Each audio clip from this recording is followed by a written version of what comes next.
Hi, I'm Karen Sutherland from Edible Eden, and I'm going to show you pre-winter pruning of lemon verbena. Lemon verbena is a warm climate plant, so in the, as you can see, cold climate of winter in Melbourne, beanies and puppies, this will lose its leaves very soon. It's quite protected by other plants around it, but needless to say, the cold weather will get to it. And instead of these leaves going to waste by just dropping on the ground, I like to prune some of them to dry to use during winter and to share with other people. So you wouldn't normally prune warm climate plants this time of year, but this is kind of a special situation in order to save the leaves. And especially things like this, that's beautiful leaves for drying.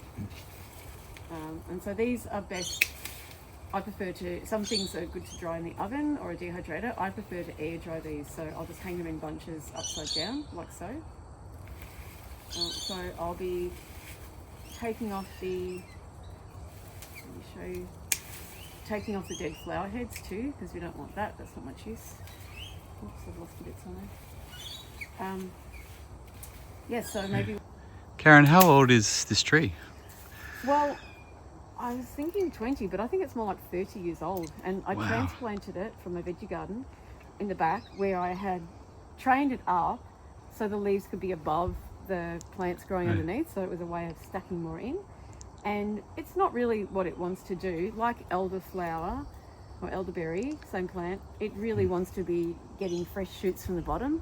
So you can coppice this by cutting it off at ground level and having it come up again. And I'm kind of thinking about that, but I'm going to move it again.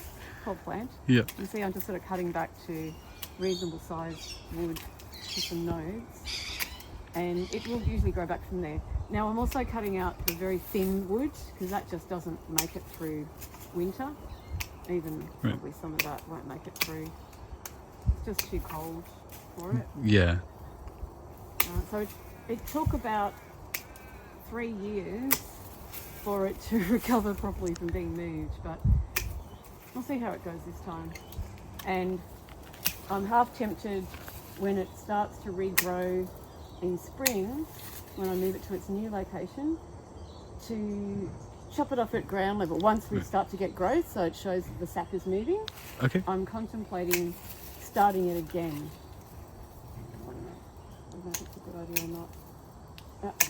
It may seem like plant torture, but sometimes it's just a way of finding out what things do. Anyway, it's a beautiful plant, and a very lovely tea can be made by just using maybe 3 or 4 that many leaves in a cup of boiling water, or maybe that many squashed up in your hands in a pot, a few more, and that can make a tea. Very relaxing, quite good for the stomach, very soothing, calming tea, and just so incredibly fragrant. Yeah, beautiful.